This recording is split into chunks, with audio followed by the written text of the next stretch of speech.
Hello summoners, welcome back to the channel, and in this video I want to talk about Falcon. So yesterday I uploaded a damage comparison between Falcon and Blade. Blade also had the advantage of the Ghost Rider synergy, and we were fighting Labyrinth Red Hulk, so he did gain Danger Sense, which is a pretty big DPS boost.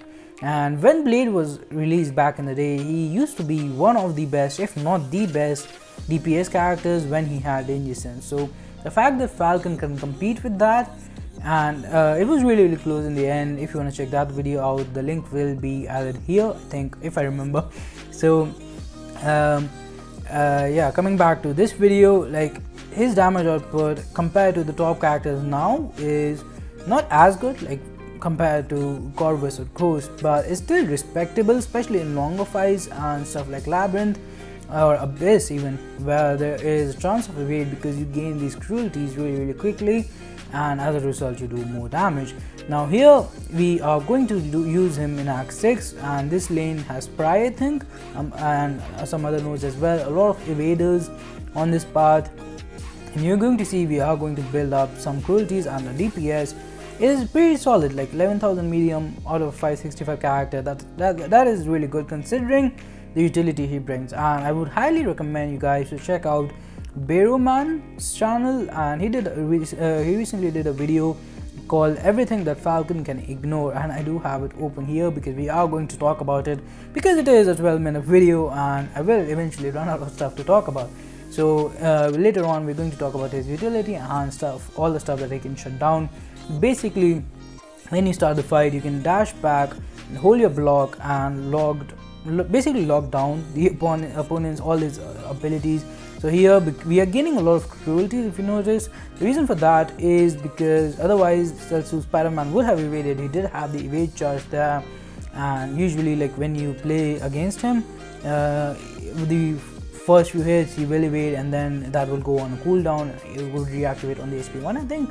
But we waited off while Red Wing, whatever, basically the timer, while it was on cooldown, we waited, and then when it was ready we dashed back, held the block, and good to go again. Because he would have evaded a lot of times, we gained a lot of cruelties, and the fight was not that long. I will like to talk about his mastery thing. He's not great with suicide mastery. He's not immune to bleed, he's not immune to poison. He doesn't really need to throw any special attack, like abilities wise. I don't think any of his abilities are linked to his special attacks, so I mostly use SP2 with him, although in one or two fights here I am going to use SP1, which does have a bleed. It's not a very strong bleed compared to the critical bleeders in the game, but it does some decent damage if you have enough cruelty. So yeah, I'm not sure why he evaded, because he was under that, but it could be his ability, or honestly, like, this game, now we are like 200 characters in, on top of that we have nodes and stuff, so stuff happens. But basically, when you have lockdown, you have completely shut down opponents' abilities, like Iron Man Infinity War's ability to gain passive armor breaks, his even like his ability to auto block, characters' abilities to evade, and nodes like Spry, of course, with that Mixmaster, Korg's Thorns kind of damage and stuff, so he can counter a lot of annoying stuff. Again, we are going to take a look at all the stuff that Man has mentioned. I will again highly recommend you to search that video and check it out. I will probably leave a link to that video in the description down below. And 43 hits, like Act 6 fight down, not bad at all. Again, talking about his masteries, because he doesn't have, unlike a lot of skill characters, a really strong bleed, so we don't really need to run deep wounds with him, which is a good thing, because deep wounds is a very expensive mastery, and not a lot of characters, like, it is one of the masteries that I always have on, but not a lot of characters take advantage from it, so I'm thinking of starting to not use it as often. But anyways, here I found like I was gaining cruelties while I was hitting into her block for some reason.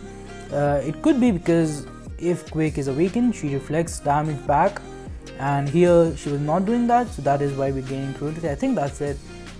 But again, I should also mention that I haven't been playing with Falcon for a very long time. Don't have him in my main account at all, like as a 5-star or a 6-star. Otherwise I would have ranked him up, because in my opinion he's a very solid character with decent DPS and an amazing amount of utility. I don't think he's a must-have character by any means, but there will always be situations. So yeah, I went for the S1. You can see like over 1000 bleed, we have 2 of them, so not bad at all. Like I was really impressed. The more I play with Falcon, the more I like him. He's a very simple yet powerful character in Marvel Contest of Champions. So now I want to talk about all the stuff he can lock down. And I also want to mention I don't usually do face cam videos when I'm doing gameplay. It's mostly for live streams and stuff. But when I'm doing the normal voiceover, I'm holding my phone like this and using my inbuilt microphone, and I can barely see the screen, so I'm just talking about random stuff most of the time. So it is nice to have the gameplay going in front of me so that I can actually point out things. Although I do miss talking about random stuff. That does make videos easier. But anyways, enough random talk.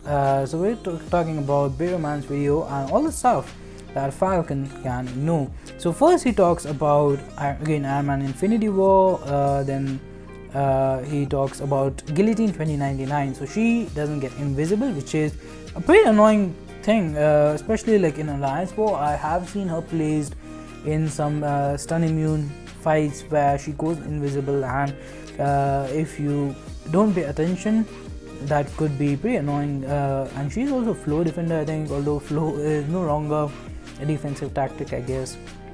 But then he also shuts down against characters like Howard the Dark, Ultron, the characters that get processing at a certain percentage and get regeneration, or in Venom the Dark's case, Thunderquack. He also shuts down all kind of evades, so Ultron's evade as well.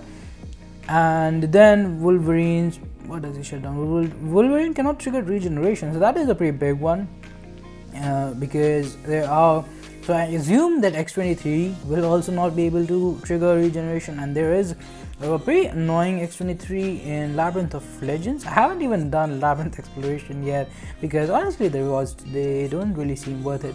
But he also shuts down Deadpool X-Force power gain at the end, which it has costed me fights in the past, and this is actually pretty interesting. So if you use the SP1 against Cable and the opponent is logged on, then you will apply Bleeds on Cable, but it won't actually degenerate you, which is not like a very useful ability, because you also have class disadvantage and everything. So most of the times you're not going to use him against Cable, and if you do, you can always not use your SP1.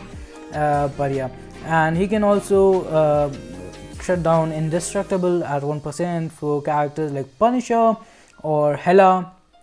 So that could be kind of useful. And then Gladiator Hulk, he won't get the regeneration or the Fury when he drops like his basically awakened ability, so that is also pretty useful. Same, the Indestructible thing, same also goes for Phoenix. And Doctor Doom cannot resist heavy attack. Like, it doesn't stop the aura from proccing, but you won't be able to resist your heavy attack or special attack, which is the main annoying thing about Doctor Doom gaining that aura, I guess. So that is pretty useful. His special attack is still unblockable for some reason. I guess it doesn't shut that off. But yeah, like Falcon overall, it's just a lot of cool stuff that he can do, a lot of stuff that he can counter. And again, in my opinion, if a character has both damage, utility, and apparently he got a pretty big prestige boost as well, because in yesterday's video some people were talking about the fact that he now has higher prestige than Blade. And I do remember, like, Blade still is, I think, a top 5 prestige character for me, because I do have him at 6200 and I only have one rank 6-star, which is, by the way, Mole Man. Hopefully the buff is good. And I will also talk about the skill class and the situation there. He can also get past Medusa's auto block. This is nice having a video open for reference, because I forgot, I don't have great memory. I watch a lot of great videos and I want to talk about them in my videos and shout them out, but I usually just forget the name of the creator and what they mentioned exactly. But yeah, so talking about the skill class, let me pause this video for a second. He counters Magic's Limbo as well, by the way. But talking about the skill class, it is, I think everyone can agree that it is the weakest class in Marvel Contest of Champions at the moment. We have two amazing characters, Blade and Aegon.